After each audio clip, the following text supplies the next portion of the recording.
Hi, welcome to another episode of Stroke Warrior Radio's Stroke Survivor Stories. We have a repeat guest today, Kenyon Robinson from JazzerSize. How you doing, Kenyon? I'm doing well, thank you. Good. I'm glad to talk to you again.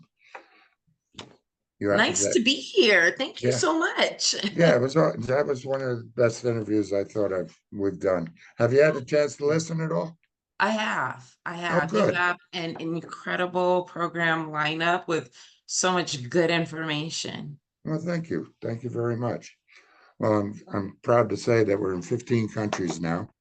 Wow. Yeah, we're in thousands of followers, so it's really growing quite well. So, anyways, so how have you been? How's your recovery going? One day at a time. Well, why don't you remind our listeners when you had your stroke and what type? Sure. I had my stroke October 1st, 2019, hemorrhagic stroke on my left side. So it affected the right side of my body. Hemiparesis, aphasia. And it's just been a goal of mine to work at recovery every day, to work at physical therapy every day, to be positive every day. Because you go through the grief process of losing who you were, and then it becomes this process of identifying who you are now. Yeah, exactly. Tell me, do you communicate with many other stroke survivors now, or any support groups, or I communicate with other stroke survivors, yes. Support groups, I haven't really been an active participant. I do find it's helpful when I do. I have a girlfriend who runs a monthly support group meeting, and I always find that I learn from other survivors. Sometimes it's triggering, yeah, yeah, it but can be. It can be. sometimes you get that information that is inspiring or causes you to think a little bit differently, which Yeah, is important. yeah, it is. I mean, it's they keep calling it new normal. I'm getting, doing these interviews, there's phrases that I'm getting a little tired of, but new normal is one of them. And Yeah. there's a new normal that people I had to really learn what that was. It may not have been, I continue to do the same things I did before, but not as well. But I continue to do them better as long as I keep trying. Yes, Do you it's find so that also? important. Yeah. No, I 100% completely agree with that. Coming out of stroke is all about repetition, repetition, repetition, repetition. I think I shared my last interview that I sought physical therapy, and the therapist said, it takes 3 to 5,000 times to build one neurogram to have your mind begin to remember it. And he got to a point where I would count what the exercises were that we were doing. And I'd walk in, I'd say, we're at 2,801 today. And like, Kenyon, you're really counting it? Yes, I'm absolutely really counting this. Like, I need this to be natural again. I don't want it to be weird anymore. So Yeah. absolutely. Describe weird for me.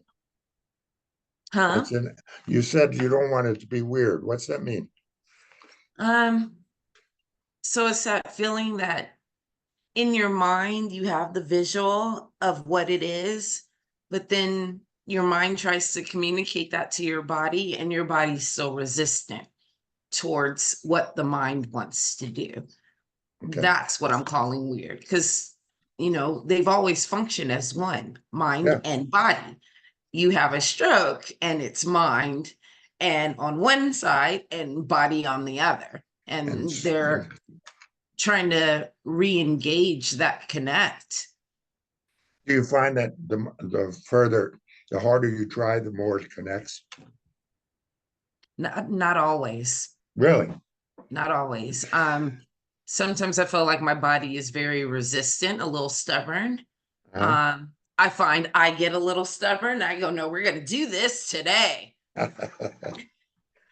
And then sometimes it'll get right stubborn back. And for me, I still have post-stroke pain. Yeah, So the post-stroke pain will elevate and then it wins because at that point, you've got to shut down and start from another point and begin again. So yeah, yeah, exactly.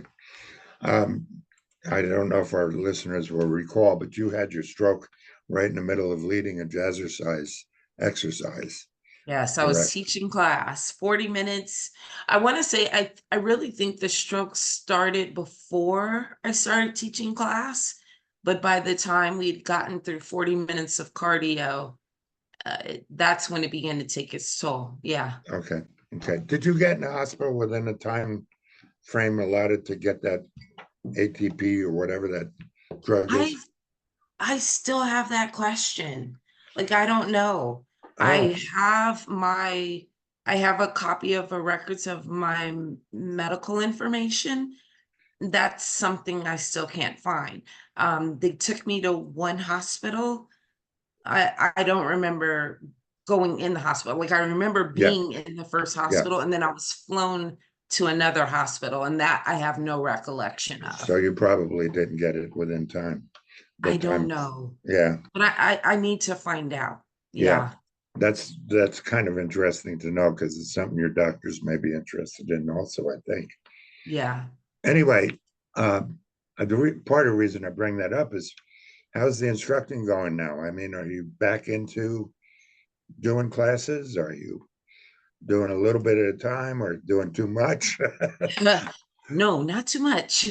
No, I'm back into doing classes. Right now, I do a class with 55 plus, and it's not to say anything about people who are older. It's just not. But it's given me an opportunity to kind of break movement down and talk about where it starts and where it can grow to. This group of women, they really want to maximize intensity. And so that's what we do on a weekly basis. And it gives me a chance to relearn movement in a way that I once knew it before. Is it perfect? No. Yeah, yeah, exactly. Do we try? Absolutely. And I feel like we're all growing stronger together. So I feel rewarded by that. Um, I still have my studio. I have 10 wonderful instructors who are amazing. I watch them. I think the world of them, and I take their classes looking to grow my confidence. I had a unique opportunity. The corporate office of JazzerSize has an on-demand program, and they allowed me an on-demand segment where I got to teach. And for a jazzercise instructor, there's no higher compliment than that. Yeah, So I sometimes have it made me think in the way that about how people see me and how I see myself. So though that message of confidence still needs some reconnecting, still needs some work. yeah, exactly. Well, congratulations. That's pretty Thank cool. you. I'd love to have you send me the link so I can take a look at it. Absolutely. Yeah, I'll do that. we'll even share it on our website if you want. Oh, wow. I'll Yeah, let them know. you are on our website, the JazzerSize. It goes right to your location. I didn't know that. Thank Oh, you. of course, as a contributor, we put you on there. Thank you so much. So Oh, yeah. that's just made my Friday. Oh, cool. Good. Very good. Do you find what do you find that's getting maybe harder and maybe easier? Um, that's a really good question. Going through the stages of the grief process, I find some days is getting harder. What's getting easier?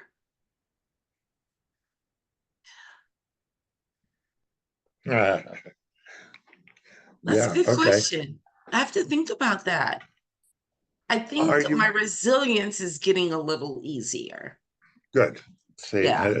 my kind of my point is that, for example, cooking, it was a very slow process for me, but it's getting a lot easier now, and I cook like crazy, Italian food all the time. So, I mean, there's certain aspects that get easier, but the hard part is that brain body connect, you know? To that point, I feel you. I could not make my bed, like to get the sheets on, the fitted sheet on, and then to get the flat sheet on. And then I love having blankets because I like to be warm. But making the bed would take, like, from laundry out of the dryer to the mattress would take an hour. And now it takes me 10 minutes. But that took, I want to say, almost 3 years to be able to do. Yeah. Yeah. Unfortunately, it does sometimes take that long. I mean, Yeah. it's we're not told that. No, and people take it for granted. Yeah.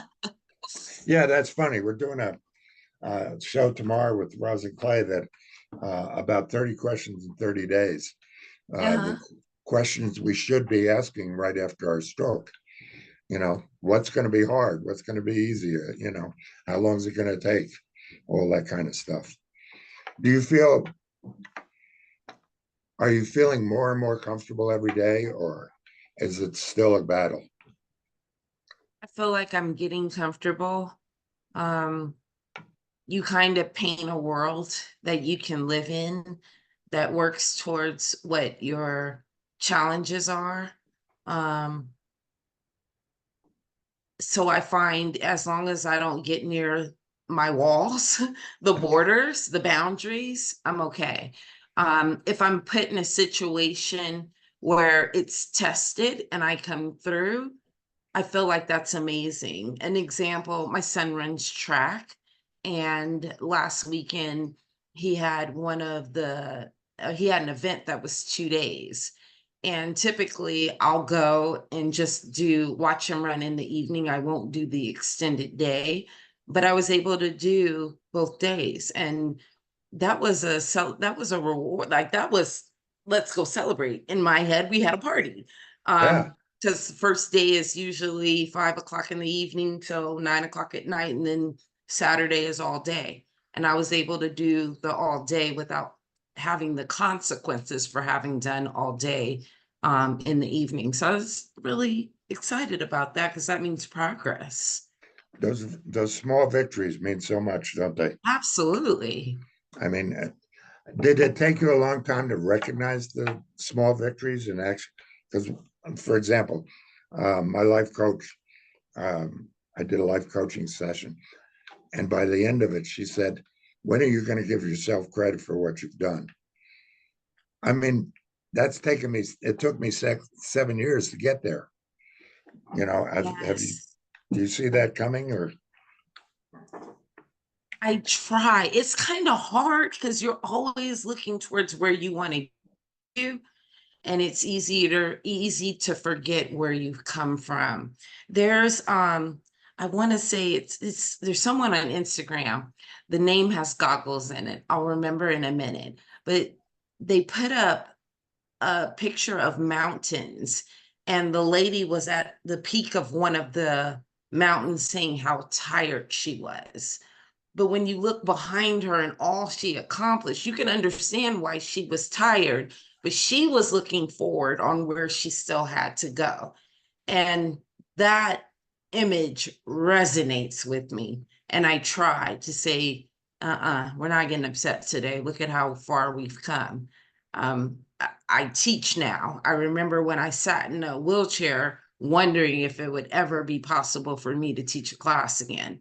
So those things are not taken lightly. And when I feel like I'm getting down, I'll go back to be like, you've got no reason to complain or be unhappy. We can deal with this. Yeah, yeah, that's a wonderful analogy. I love that. I'll have to look up that Instagram too. I'll find it and I'll send it to you because it's Cool. amazing. Very cool. Thank you. So, how's it going with the family and the recovery? Going good. My kids are so supportive. And they're when we're out, they it's kind of become automatic about how to protect mom. And I appreciate that. Yeah, Yeah, I do. Because now I can go places and let down my guard. And when you've had a stroke, anytime you go to somewhere new, you have to figure out where to park, how far you're gonna have to walk, how if seating is going to be comfortable, do you need to access any of the disability things that they offer? Like it becomes y- you have to think about it. yeah, But yeah, now when we go places, because I'm comfortable with who I'm with, I know that I'm going to be okay. Whereas before I'd be like, oh, yeah, I don't know. Let's stop. Let's take a moment. But that's okay too. It's how yeah, you reaffirm. Yeah. yeah. It's relearning everything. I mean, I used to have a problem with crowds and noise, and Yeah, that's gotten a lot better. Not as good as it was before, but it's still gotten better.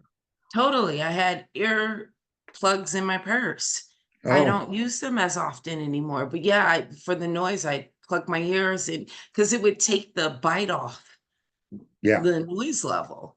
yeah. There's Um, sensory overloads that we don't yeah, realize, and hopefully we can. These kind of conversations can tell people, that it's out there. yeah. Your children are teens, right? I have two in college. My oldest daughter, I know. Would have My never oldest guessed. daughter just turned 22. She graduates from UCLA in May. God bless. Um, my son is in his second year. He's 20, getting ready to be 20. It's coming. And then my youngest son is 16 and he's 11th grade in high school. Wow, Yeah. very cool. Very cool. Did they, did they, I know they didn't understand it, but did they kind of step into a caregiver role for you? Yes.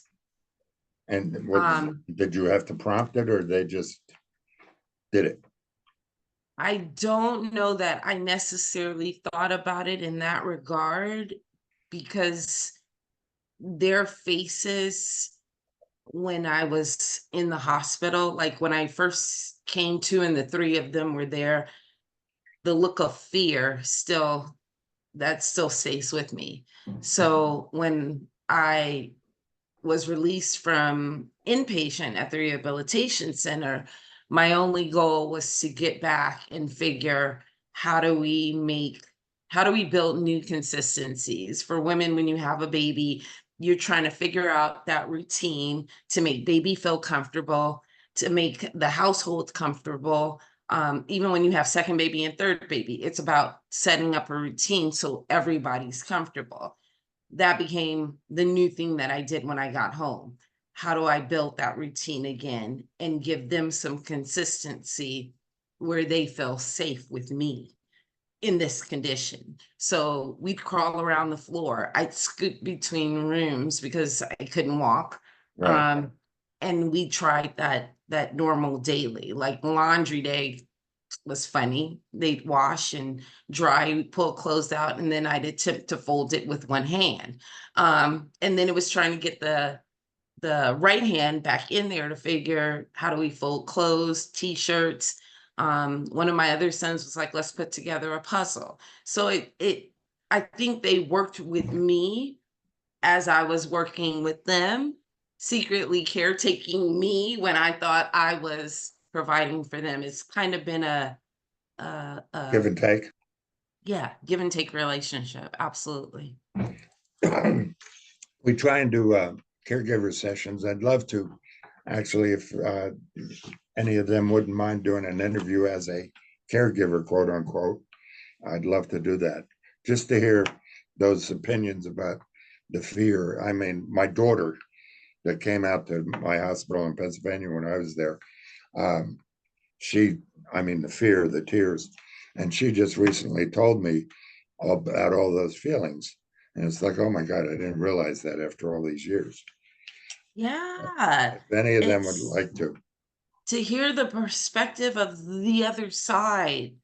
is fascinating because Yeah, we get so caught up in what we're going through because what we go through is a lot, but to see the other side of how people see us and how they fit in is extraordinary. yeah, it is.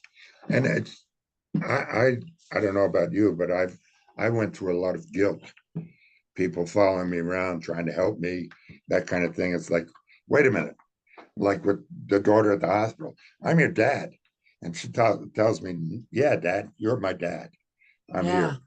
You know, Yeah.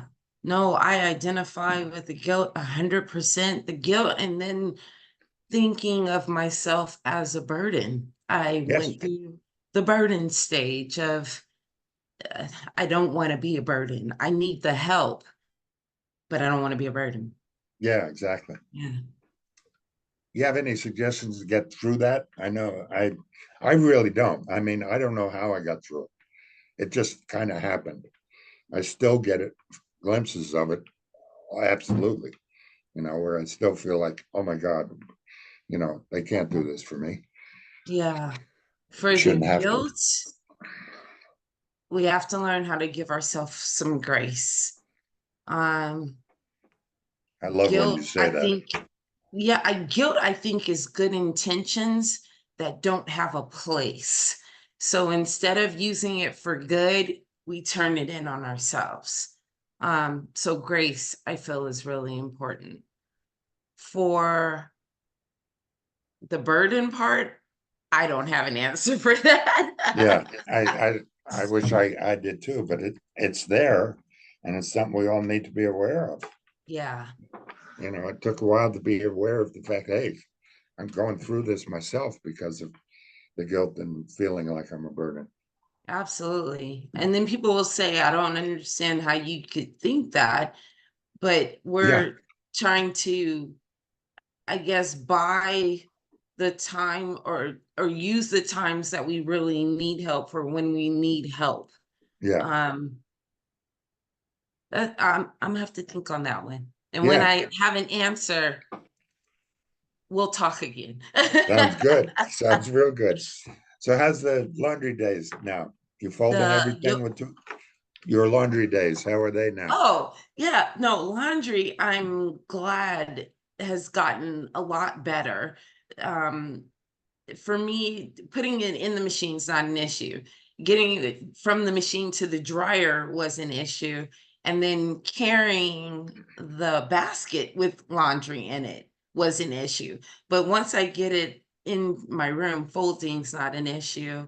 Good. Instead of putting things in drawers, I bought big containers, and the containers sit underneath the on the floor of the closet. So now it's kind of like a basketball thing. What goes on hangers go on hangers. And then what goes in the bins goes in bins because a lot of times it's workout clothes Yeah, from teaching. So make it convenient, make it easy for you. yeah. I never thought of Nobody's it. coming in my closet to critique me. Yeah, exactly, exactly. Isn't it funny how the everyday things we take for granted? I mean, cooking, doing laundry, doing the floor, vacuuming. Yeah, I mean, all of that is just a chore now. yeah. It was a chore list before, but now it's a physical chore. It's a physical chore, or Yes, it's physical therapy, depending on how you look at it. exactly. Do you still go to physical therapy at I all? do. I do. Really? Absolutely. Yeah. Um, right now, they're trying to correct things that are still a little off. I had a lot of trouble with depth perception on my right side. That's getting better. I had a physical therapist who put me in the corner of a wall facing her, and you cross your arms across your chest so your hands touch your shoulders and kind of rock between the corner of the wall with your eyes closed. It builds the depth perception for you to be able to place where you're missing, and by being able to be secure in the corner between the two sides of the walls, it recreates depth perception. It's just Wow. kind of nice. Yeah. um so she's got a lot of tools and tricks. I have another physical therapist who strictly works with the fascia and loosening the muscle tissues and working with the atrophy. He recently got a machine called I'm gonna get this wrong.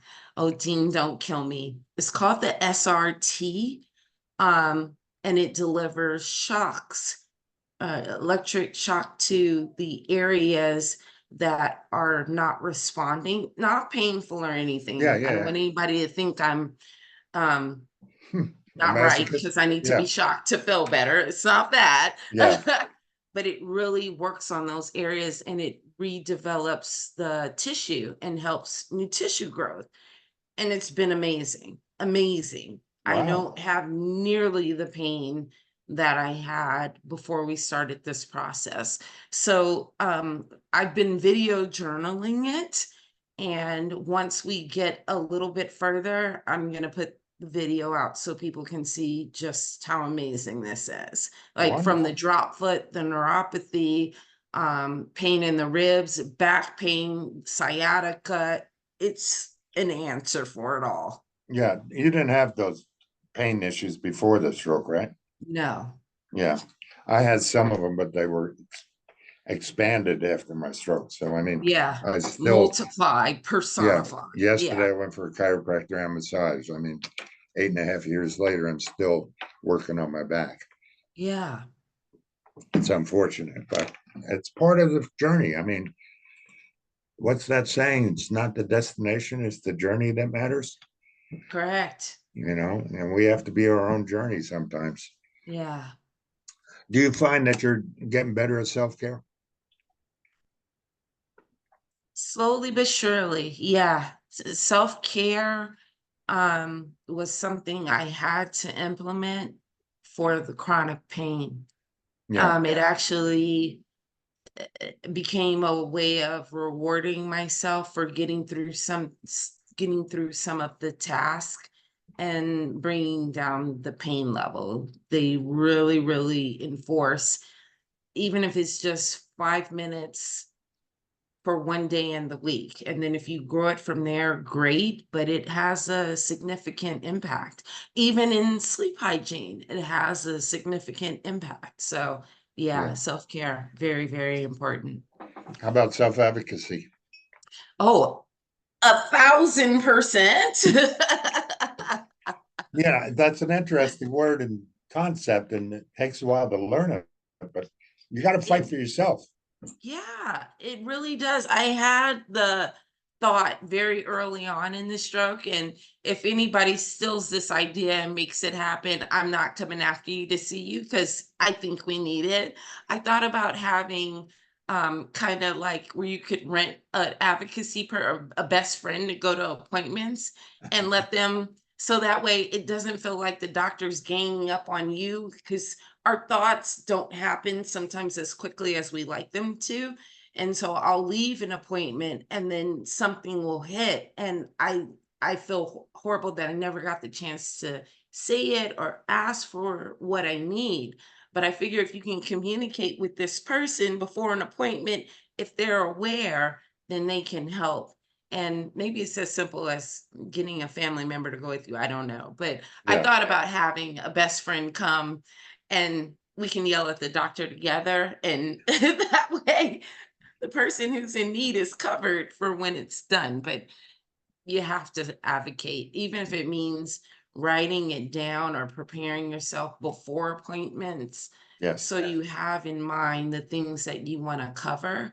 I find writing I'm not fully writing yet. I go to the notepad app in my phone for everything. When the thoughts come, I'll either have Siri put it in or I'll type it later about things I want to ask, um, so that I know I'm covering the full basis of me. yeah. I agree with that. I just started, thanks to my occupational therapist, Tony, I just started a little better organization. You know how crazy I was when I started the radio. Um, but I just started an organization thing with her, and that includes my doctor's appointment. I make a list of questions. You know, I've actually started recording my doctor's appointments so I can Yeah. remember. because the memory issues are still there. Yeah. So I recorded and I could go back later and look. So, Yeah. there's all kinds of tools. You just have to be creative sometimes. Very much so. Kenya, it's always a pleasure to talk to you. You are Thank you. incredible. I love it when you bring up grace. That that is just so great. Anything else you want to add today? Uh, no, it's always a privilege to talk to you. Well, thank you very I much. appreciate this time. Thank you. Thank you very much. You have a great day. You too.